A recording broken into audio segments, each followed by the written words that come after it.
Bonjour et bienvenue dans cette nouvelle vidéo, toujours en atelier, toujours avec un Trek Madone totalement démonté et pourtant il va falloir s'activer, je vous explique. J'avais décidé de faire une grande révision et de rendre le vélo encore plus compétitif, encore plus fluide, encore plus agréable à rouler et surtout plus adapté à moi. Puis voilà, la semaine dernière je me suis rendu sur une course pour aller voir des copains rouler et qu'est-ce que ça m'a donné envie? Qu'est-ce que ça m'a donné envie d'aller faire une petite course, donc oui, là je vous l'annonce mais je vous ferai une vidéo dédiée à ça. J'ai envie cette année de faire une course et histoire de bien commencer, on est aujourd'hui le 18 mars, et bien la course elle est dans 2 semaines, à peine 2 semaines. Donc dans 2 semaines mon vélo il faut qu'il ait roulé, il faut qu'il soit roulable, et il faut qu'il soit prêt pour pouvoir aller mettre ses roues sur le bitume et aller tester pour la première fois une course FFC sur la route. Là, il n'y a plus de temps à perdre, il va falloir vraiment commencer le remontage de façon beaucoup plus intensive parce que j'ai pas du tout envie de finir le montage et d'aller l'essayer directement le jour de la course. Donc il va falloir que je reroule avec avant, etc. Donc plus de temps à perdre. Dans la dernière vidéo, on avait mis les petites protections sur les manivelles et c'est tout. Voilà où on en est dans le montage. Donc autant vous dire qu'il va falloir se dépêcher pour pouvoir faire le reste. Mais vous me direz, il n'y a pas non plus 10 000 choses à faire, hein. Il faut que je remonte un boîtier de pédalier, il faut que je change la chape du dérailleur arrière. Donc ça va peut-être être la chose la plus compliquée finalement. On se retrouve dans un premier temps au niveau de l'établi parce qu'on va venir positionner le nouveau jeu de plateau sur le pédalier.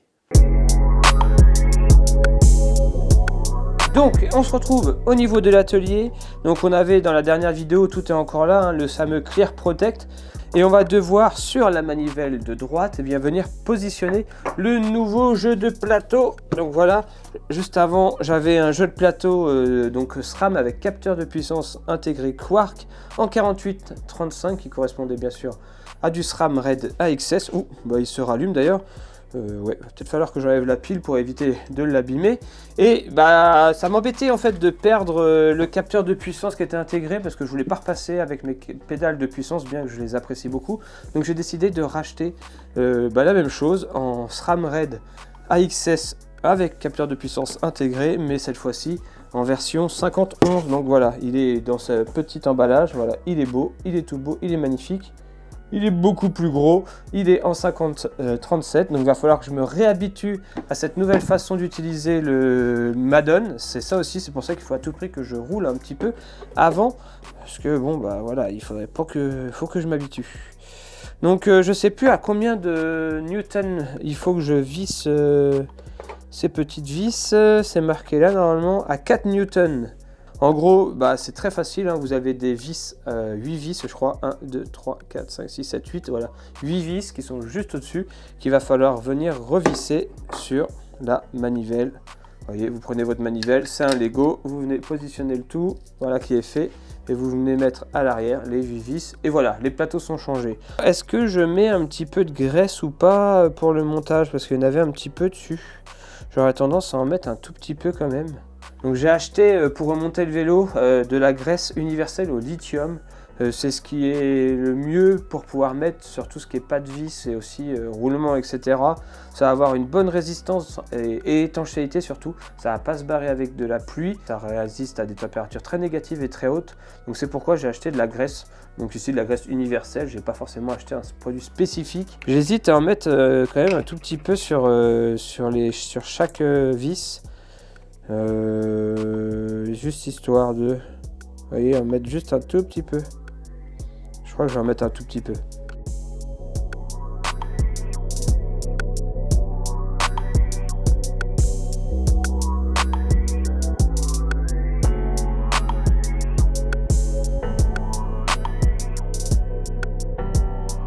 Voilà, je pense que c'est bon. Donc si vous avez une clé dynamo, surtout utilisez-la, faites pas comme moi à l'instant, mais je n'ai pas l'embout adéquat. En tout cas, qu'est-ce que ça fait plaisir de voir un pédalier comme ça, tout neuf. C'est tout neuf, il n'y a aucune rayure, aucune marque de... Enfin, c'est magnifique. Hop, après on se retrouve. La première chose qu'on va monter, ça va être le petit boîtier de pédalier Ceramic Speed. Donc c'est un boîtier de pédalier à la norme du vélo, donc en T47 pour mon trek Madone. Donc le T47, ça correspond à un pas fileté. Sur le Madone, c'est un pas fileté, je vais vous montrer. Et ça a un ancrage bien particulier, donc j'ai dû acheter un outil exprès pour pouvoir dévisser et remonter mon boîtier de pédalier. Donc vous voyez, c'est un filetage jusqu'ici. Et après on a vraiment, allez, on va dire un demi-centimètre, même pas un demi-centimètre qui dépasse avec plein de cannelures. Et donc il a fallu que j'achète un outil spécifique qui se monte sur une clé pour venir visser et dévisser le boîtier de pédalier. Donc voilà. Quand on achète un boîtier de pédalier Ceramic Speed, c'est un boîtier dit universel, donc on a tout un jeu de cales. Et pour savoir quelle cale il faut mettre à quel endroit, il faut se rendre sur leur site internet. Il faut mesurer la largeur de votre boîtier de pédalier suivant la norme de votre boîtier de pédalier et tout est indiqué. Donc il faut respecter ça pour pouvoir conserver le bon anthrax et pouvoir ensuite avoir le bon jeu et la bonne fluidité. Donc le boîtier de pédalier, il est totalement nu, je l'ai totalement dégraissé, nettoyé. Donc là, le pas de vis, il est à nu. Donc il faut venir le réhydrater, entre guillemets, lui remettre un petit peu de graisse pour pouvoir permettre le bon assemblage de mon boîtier de pédalier. Donc hop, vous n'hésitez pas, mais pas trop non plus. Faut pas non plus en mettre une tartine. Bon, par contre, bon là j'en ai mis un peu trop, vous voyez. Faut pas hésiter à venir vraiment mettre partout. Hop, voilà. Éviter que ça dépasse. Et on fait bien sûr la même chose. Oups là, de l'autre côté. À savoir qu'il y a un côté. Il y a un côté droit et un côté gauche. Donc c'est marqué dessus. T47L, T47R. Il va falloir serrer ça à 30 Nm. Alors autant vous dire que je n'ai pas de clé dynamo capable d'être utilisée avec cet outil. Donc il va falloir faire un peu à l'instinct. Là 30 Nm, honnêtement à l'instinct c'est quasiment impossible de le faire. Donc on va serrer autant qu'on peut sans non plus exagérer. On ne veut pas venir endommager le pas de vis. Donc R c'est celui-ci. Donc il y a une flèche, hein. Il y a une flèche qui correspond au sens de rotation pour venir le visser. Donc hop, ici c'est en le tournant à gauche. Ah, ça fait plaisir de venir remonter le vélo.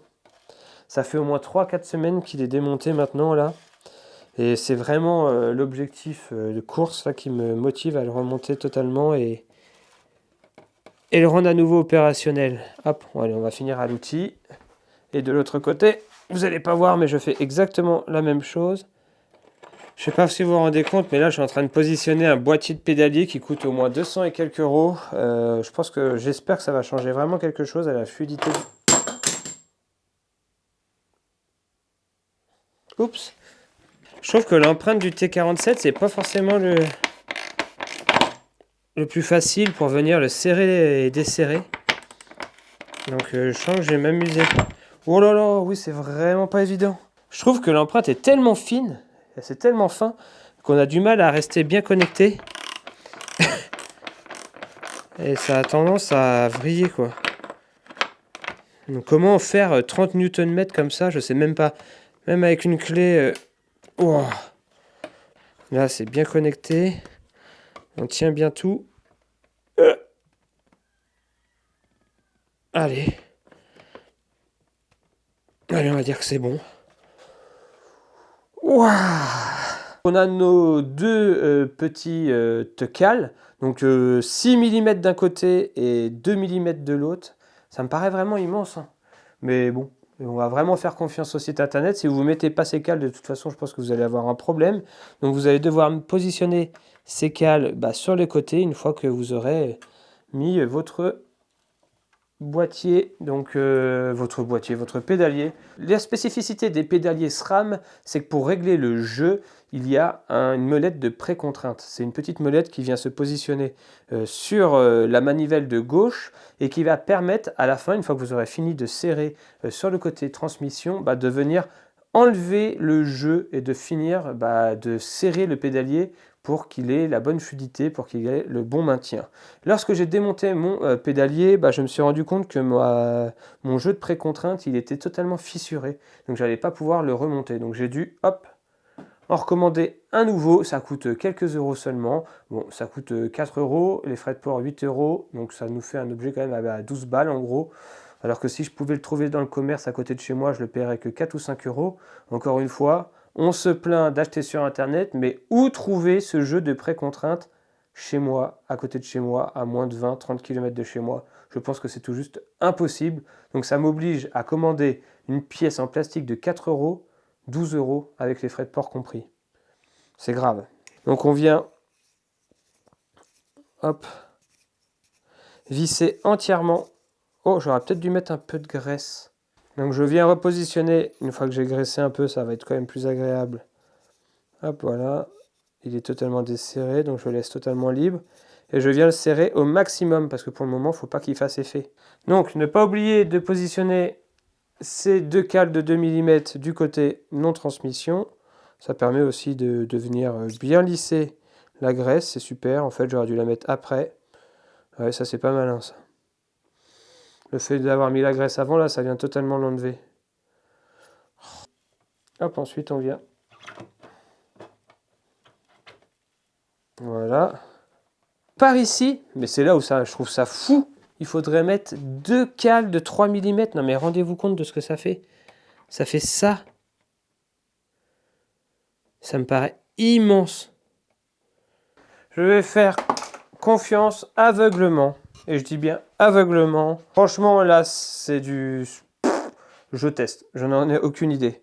Donc là, l'idée, ça va être de venir resserrer la vis de 8, là, qui est juste ici. Il faut juste venir revisser en passant une clé juste dans votre pédalier sur l'axe. Et vous venez revisser et on va voir déjà ce que ça va faire.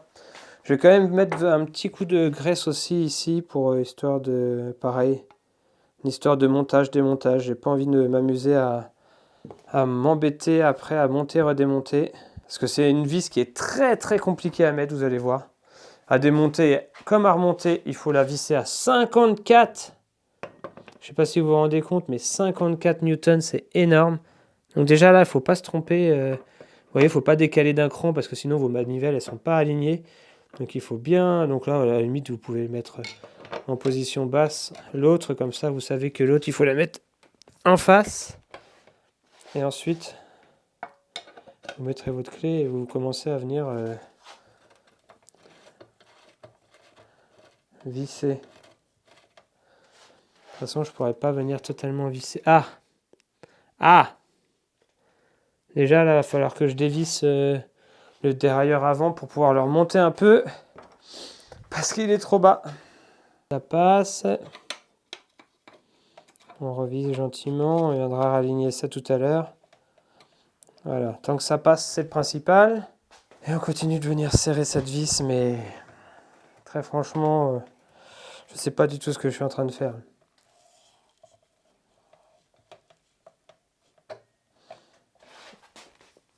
En tout cas, une chose est sûre, ça tourne bien. Ça tourne vraiment bien. C'est assez impressionnant. J'ai serré le boîtier de pédalier. Est-ce que c'est bien fixé? J'en ai aucune idée. Et ça fait 21 minutes que je fais ça. Ouais, la mécanique soi-même, ça laisse parfois perplexe. Bon, voilà le chantier. Il y en a partout, mais c'est pas ça qui nous intéresse. Donc on se retrouve après quelques longues minutes. Donc c'est pour ça que je préfère passer en caméra embarquée comme ça. Je préfère pas vous montrer exactement ce que j'ai fait parce que je sais pas moi-même ce que j'ai fait. La preuve, voilà à quoi je suis rendu. Je me suis rendu sur le site de SRAM et j'ai repris toutes les docks officielles, une à une. Donc que ce soit pour le boîtier de pédalier Ceramic Speed ou alors pour monter le pédalier, régler les dérailleurs, etc. Donc vraiment, en fait, on se rend compte que sur internet, sur le site de chaque constructeur, on retrouve les docks complètes et si on suit à la lettre, étape par étape, les consignes des constructeurs, on se rend compte qu'on va y arriver. Donc on s'est relâché tout à l'heure où j'avais mis des cales de chaque côté, j'avais commencé à serrer à la main le pédalier. Entre temps, j'ai été perturbé par deux petites. Donc voilà, j'ai continué quand même à bosser et j'ai réglé le dérailleur avant par rapport à la hauteur de mon nouveau plateau parce que avant j'avais un 48 donc ça descendait bien plus bas. En fait, J'ai eu très peur au début parce que quand j'ai pris la dock officielle, je me suis rendu compte qu'il existait un outil pour pouvoir régler très facilement, un outil qui va se clipser ici sur la fourchette inférieure là, et ça permet comme ça de venir se reposer sur le plateau et de venir aligner, etc. vraiment très facilement. Heureusement, il existe chez SRAM 2 techniques pour pouvoir faire ça, donc la technique avec l'outil et sans l'outil, et en fait il n'y a rien de bien compliqué, c'est peut-être même voire plus facile que Shimano je trouve, parce qu'on a des repères sur le dérailleur. On a un premier repère juste ici, je sais pas si vous allez bien le voir, mais on a un premier repère juste ici, et en fait il faut que votre dent elle passe en haut du repère. Donc c'est le cas ici, la dent elle passe pile poil en haut du repère, et ça veut dire que vous êtes sur la bonne hauteur, et vous pourrez alors verrouiller la vis pour qu'elle soit bien calée à la bonne hauteur. Mais après vous allez me dire, Cédric, régler l'alignement c'est hyper chiant, on sait jamais quand on est bien aligné. Et bien non, avec SRAM, encore une fois, ils nous ont mis des beaux repères. On a un repère sur la fourchette ici, et on a un repère en bas. Ces 2 repères, il faut tout simplement qu'ils soient alignés par rapport à votre plateau. Si votre plateau, oui vous avez vu mes beaux chaussons, si votre plateau est aligné là et là, c'est que c'est bon. Et pour pouvoir aligner ça, vous pouvez légèrement incliner le dérailleur sur le support, mais aussi régler la butée haute qui est juste ici, la vis juste en haut. Donc vous venez la régler et vous venez aligner le plateau à la fourchette. Et une fois que ça c'est fait, et ben vous venez hop, faire une double tape.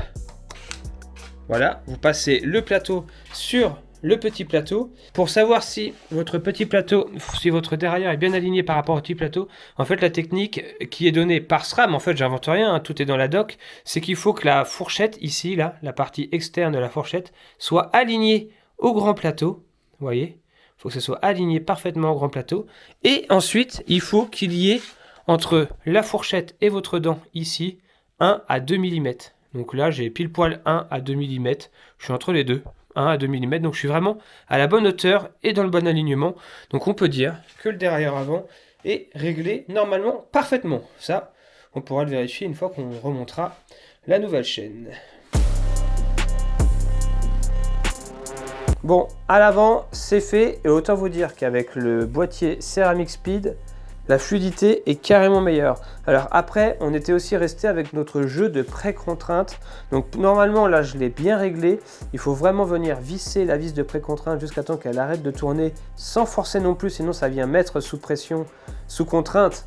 Donc c'est bien une pré-contrainte et c'est pas une contrainte. Il ne faut pas que le pédalier soit sous une grosse contrainte, sinon il va être beaucoup moins fluide. Donc là normalement je l'ai mis pile poil comme il faut. Et on pourra ensuite vérifier une fois que notre vélo sera sur ses roues si on n'a pas un jeu dans le pédalier lorsqu'on va venir un petit peu appuyer sur la pédale. Là sur un pied c'est très compliqué de détecter ce jeu, donc on le fera une fois que tout sera descendu sur ses roues. D'ailleurs les roues que je vais monter sur ce vélo, c'est les rares. Les rares que je vous avais présentés en vidéo encore une fois sur les réseaux sociaux. Donc des rares Even en 50 mm. Je pense que ça va vraiment être des roues vraiment très bonnes pour ce vélo. Mais par contre, je vais changer les pneus. J'étais en pneu tubeless de 25 et moi je veux passer en pneu tubeless de 28.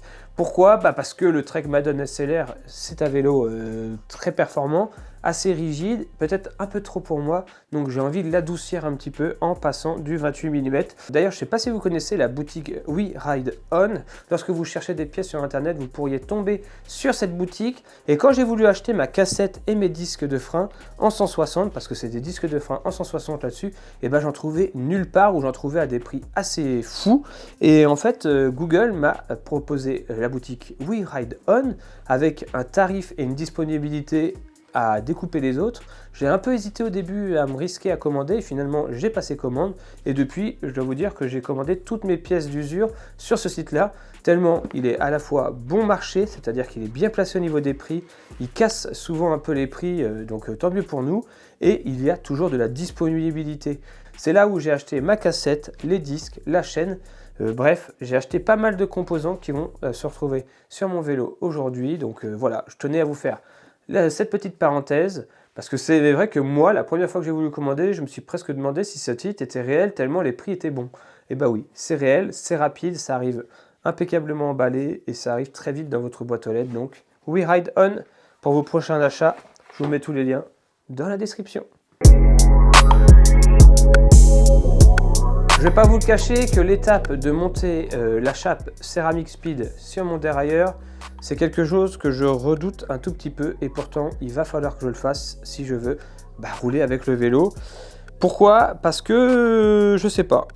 Toucher un dérailleur qui coûte 500 balles et peur de l'abîmer, ça fait toujours un peu peur, mais bon, va falloir y aller. Donc allez, c'est parti, on se retrouve sur l'atelier pour monter la chape Ceramic Speed. Elle est ici. Vous avez été nombreux lorsque je vous ai présenté cet objet sur Instagram à crier à l'achat inutile, l'achat qui sert à rien, l'achat qui est trop cher, bref, à quelque chose qui va me servir strictement à rien.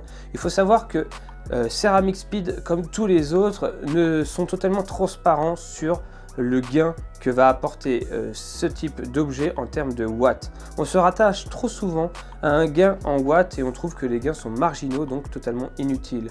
C'est vrai qu'une chape comme ça, oversize, ça fait gagner 1 à 2 watts. Le boîtier de céramique, la même chose, ce qui fait déjà, on va dire 4 watts de gagné. Ajoutez à ça, par exemple, si vous avez des roulements céramiques sur des roues, on pourrait gagner encore quelques watts supplémentaires. À notre niveau, c'est vrai que c'est totalement démesuré et des watts, il y en a suffisamment à gagner en perdant un peu de poids et en gagnant un peu en force. Mais il faut savoir que ces objets, ils n'ont pas que d'intérêt à faire gagner des watts, c'est aussi une question de sensation, de feeling sur le vélo. Ça va vraiment apporter un coup de pédale beaucoup plus fluide, beaucoup plus facile et beaucoup facile à tenir sur la longueur. J'avais déjà pu expérimenter le céramique avec un ancien vélo et j'avais adoré l'expérience et j'ai vraiment hâte de retrouver ces sensations sur mon Trek Madone SLR. En plus de ça, les galets oversize à l'arrière, ça rajoute du silence à la transmission SRAM qui est réputée pour être un peu bruyante et ça apporte un peu moins de contraintes à la chaîne car grâce à ces galets un peu plus gros, la chaîne a tendance à faire des arrondis beaucoup moins serrés, vous voyez, et ça apporte un peu moins de contraintes, donc du coup l'ensemble est un peu plus libéré et va du coup vieillir un peu mieux. Donc voilà, ça n'a pas d'intérêt que les gains, ne réduisons pas l'intérêt de ces objets à ça, puis il faut pas se le cacher. Je le dis depuis le début, mais pour moi ça c'est vraiment la Rolex du vélo, c'est-à-dire que c'est ce qui vient finir votre style, ce qui vient finir votre classe, et avoir ce type de produit sur son vélo, moi je trouve c'est carrément la classe. Bon maintenant vous savez quoi, on se retrouve avec un dérailleur d'un côté, une chape de l'autre, il va falloir démonter ça, je n'ai jamais fait cette opération, donc autant vous dire que je vais mettre sur internet juste à côté de moi la petite vidéo. Donc je ne vais pas vous faire un cours détaillé de comment faire ça, je vais essayer de le faire et je vous ferai un bilan de savoir s'il est compliqué ou pas de changer sa chape céramique sur ce type de produit. Donc normalement, il faut venir mettre le plus à l'extérieur. Ça sera plus facile, voilà. J'ai mis le plus à l'extérieur possible la chape, comme ça sera peut-être plus facilement accessible pour les différentes vis. On va enlever maintenant la batterie, ça sert à rien de garder ça. Puis maintenant il faut que je trouve les bonnes clés, c'est pas ça. Première chose à faire, dévisser la première vis juste ici. La deuxième vis elle est juste ici. Mais non mais c'est une blague, ah non. Je suis pas bien dedans, c'est pour ça. Ah oui j'ai eu peur. J'ai cru que c'était si peu serré. Hop, voilà. Donc la moitié de la chape est partie déjà. Donc voilà comment se présente maintenant le dérailleur. Il ressemble plus à grand chose. Donc là on se trouve confronté maintenant à une vis un peu spéciale. Donc c'est vraiment du propriétaire Asram. Et donc il va falloir utiliser un petit outil qui est fourni avec la chape Ceramic Speed. Donc il va falloir tout simplement insérer l'outil dedans. Donc a priori il faut faire attention parce que la chape elle est sous tension, donc il faut bien la tenir. À un moment on va sentir qu'elle va venir dans les mains. Hop.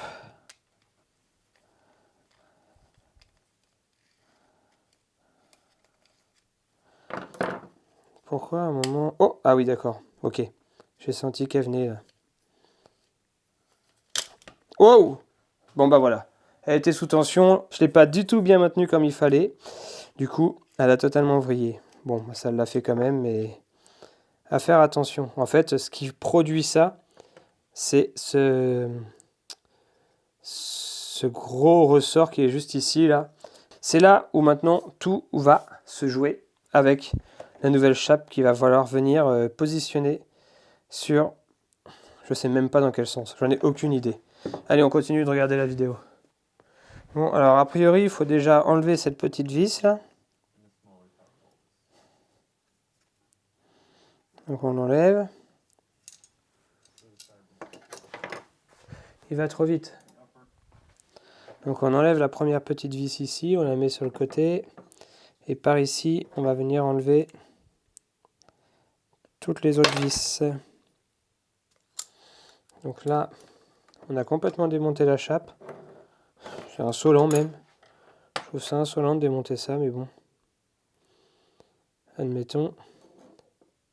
Sur ma vis qui est juste ici, donc là, je vous passe vraiment caméra embarquée, mais sur ma vis qui est juste ici, si je prends mon dérailleur, j'ai un côté arrondi et un côté plat. Et ici, c'est la même chose. J'ai un côté arrondi et j'ai un côté plat.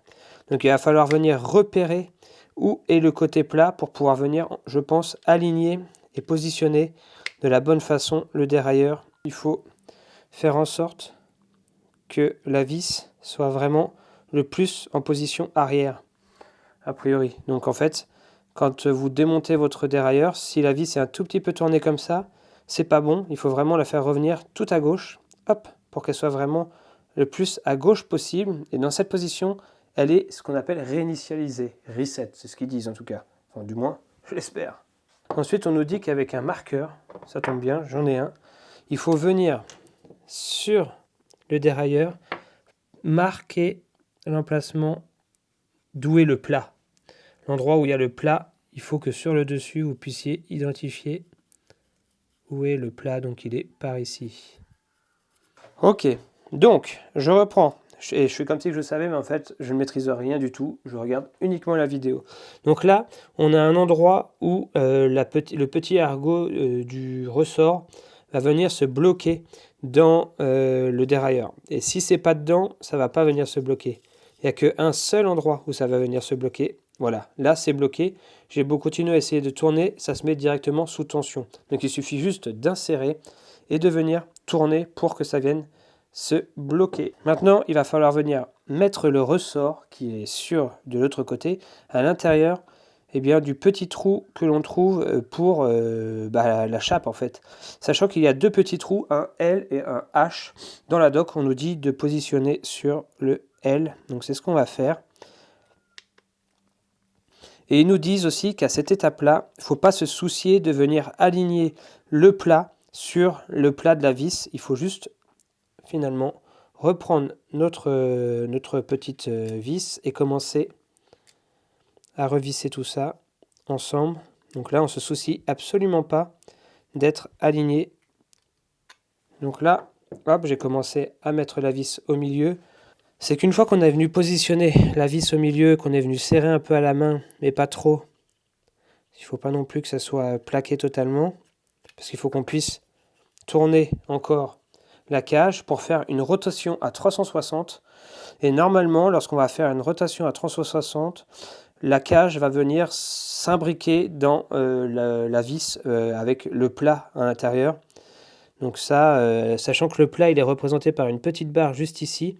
Donc là, en gros, on doit faire un tour complet pour que la petite barre soit alignée à la face qui est plate.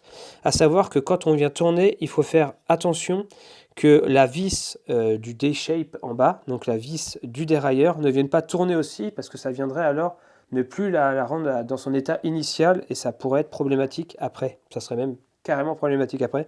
Donc il faut venir tourner, et là ça vient mettre sous tension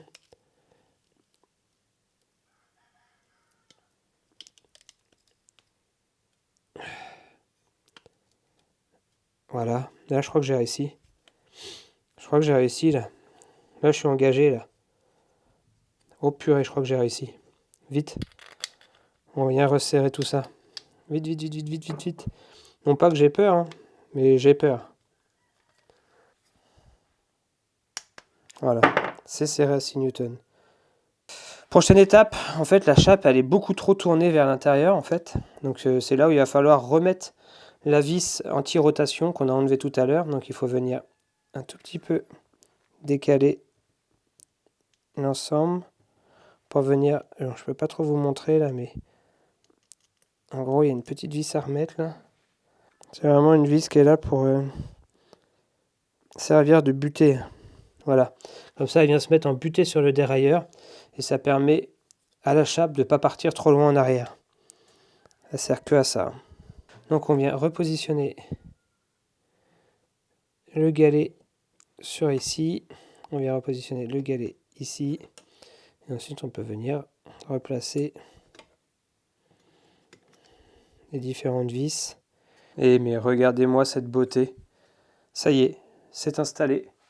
Pouh, j'ai installé ma première chape sur un dérailleur. Qui plus est, une chape céramique.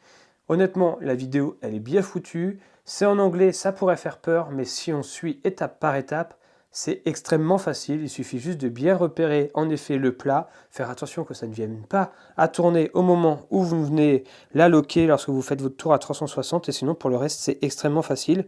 Et on retrouve un dérailleur qui est sous tension, comme à l'origine. Allez, c'est bon, c'est installé, on va pouvoir le remonter sur le vélo. Et ça, c'est l'avantage d'un dérailleur sans fil, c'est qu'il y a juste une vis à aller revisser sur le vélo. Et puis voilà, votre dérailleur, il est remonté. Alors pour vous, ça fait peut-être, je sais pas, 10, 15, 20 minutes que la vidéo a commencé. Pour moi, ça fait quasiment 1h30 que je suis dessus. Parce que je ne vous montre pas toutes les étapes en détail, c'est vraiment pour vous dire si oui ou non, il est facile de faire ce type d'opération sur un vélo ou pas. Donc là, on se retrouve avec le dérailleur arrière qu'on va venir tout simplement revisser ici, tout simplement. C'est vraiment l'opération la plus basique. Vous venez le replacer, vous venez revisser, et voilà, votre dérailleur, il est prêt à refonctionner. Faut-il encore trouver, comme d'habitude, la bonne clé. Allez, c'est parti. Allez, ça y est, le dérailleur est remonté, quelques gros plans, et on passe à l'étape suivante, l'étape des roues.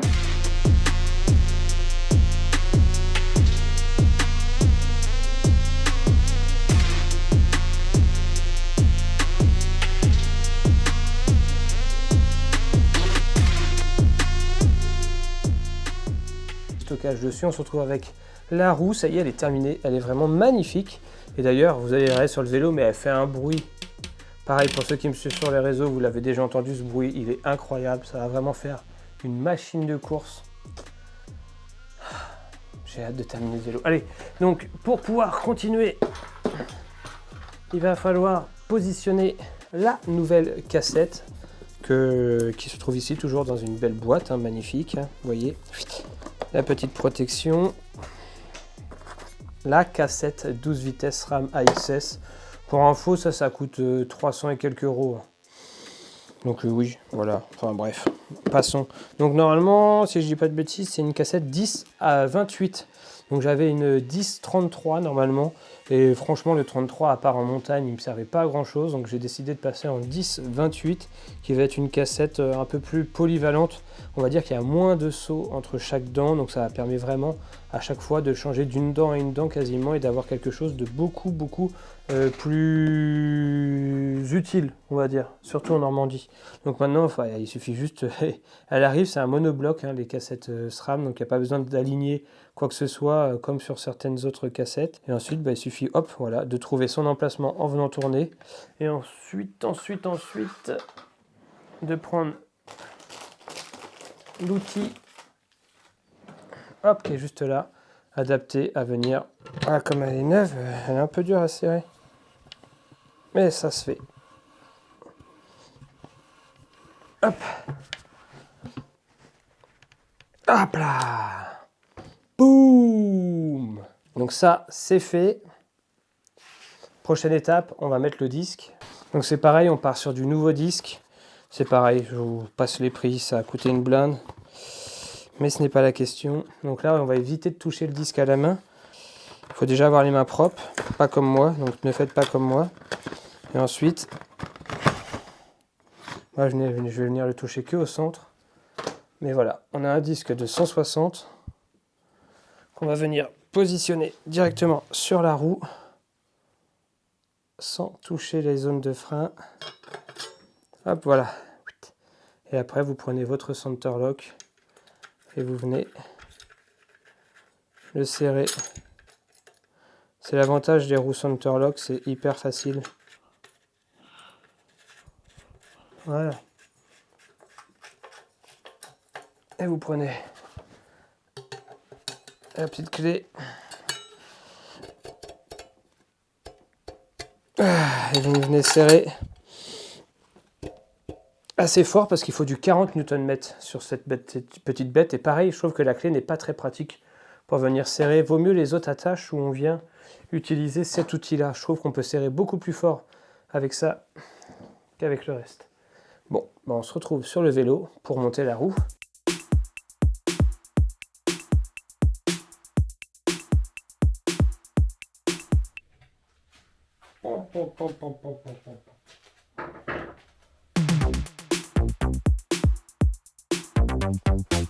Bon, comme diraient certains, j'ai tout fini et j'ai rien filmé.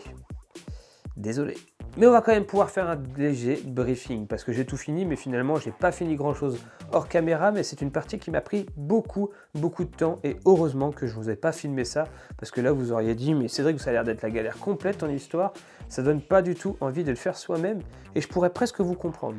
En général, lorsque je fais des vidéos mécaniques comme ça où je teste de la mécanique, car clairement je n'ai aucune formation et je n'ai aucune formation à vous donner, je fais vraiment les choses comme un utilisateur lambda et je vois si c'est possible. La dernière étape qui était de positionner la chaîne et de la couper à la bonne longueur, de régler l'intégralité des choses pour que ça soit bien embuté, bien réglé, etc. Là, on peut dire qu'on atteint quand même un niveau de mécanique un peu plus haut, où il va falloir être précis, il va falloir être patient et il va surtout falloir bien lire les docs. Et encore, quand il y a des docs de fournis. Car je trouve que le côté calcul de longueur de chaîne, c'est un peu light sur les documentations. À part nous dire qu'il faut nous mettre sur le petit plateau, petit pignon, franchement, j'ai pas trop vu d'autres indications très claires qui m'a permis de déterminer la bonne longueur de chaîne. Donc j'espère vraiment avoir la bonne longueur de chaîne sur le vélo. En tout cas, tout fonctionne. Quand je fais tourner la transmission, ça passe vraiment très bien. Il n'y a aucun problème. Donc je ne me pose pas trop de soucis pour le moment. Vous voyez, on peut passer le grand plateau sans aucun problème. Voilà. Et on peut remonter sur les dents. Donc ça marche vraiment bien, il n'y a aucun problème là-dessus. La tension, difficile de la juger, j'ai vraiment essayé de trouver le meilleur réglage. Donc on pourra tester la tension uniquement sur la route en espérant ne pas avoir de déraillement, rien. Il est temps que j'aille tester ce montage et ça on va faire ça dès demain. Et je vais faire une vidéo je pense du test, de mon premier test avec l'intégralité des pièces que j'ai pu mettre dessus. Alors est-ce compliqué de faire sa mécanique soi-même? Je dirais non, une simple clé, un jeu de clé Allen aurait presque suffi. Franchement, je crois que j'ai pu faire l'intégralité de tout ce que j'ai pu faire ici avec une clé Allen, du moins les dernières étapes, à part outils spécifiques pour le boîtier de pédalier, etc. Donc il suffit d'être bien équipé et d'avoir les bons outils adaptés à votre vélo pour pouvoir tout démonter et remonter. Mais est-ce si facile? On peut faire des erreurs, ne serait-ce que par des mauvaises cales, des mauvais serrages, une mauvaise compréhension des réglages de tension, de butée. On ne peut pas dire que c'est accessible à tout le monde, mais c'est pas non plus insurmontable. Je trouve que le vélo est encore un sport qui est abordable en termes de technicité.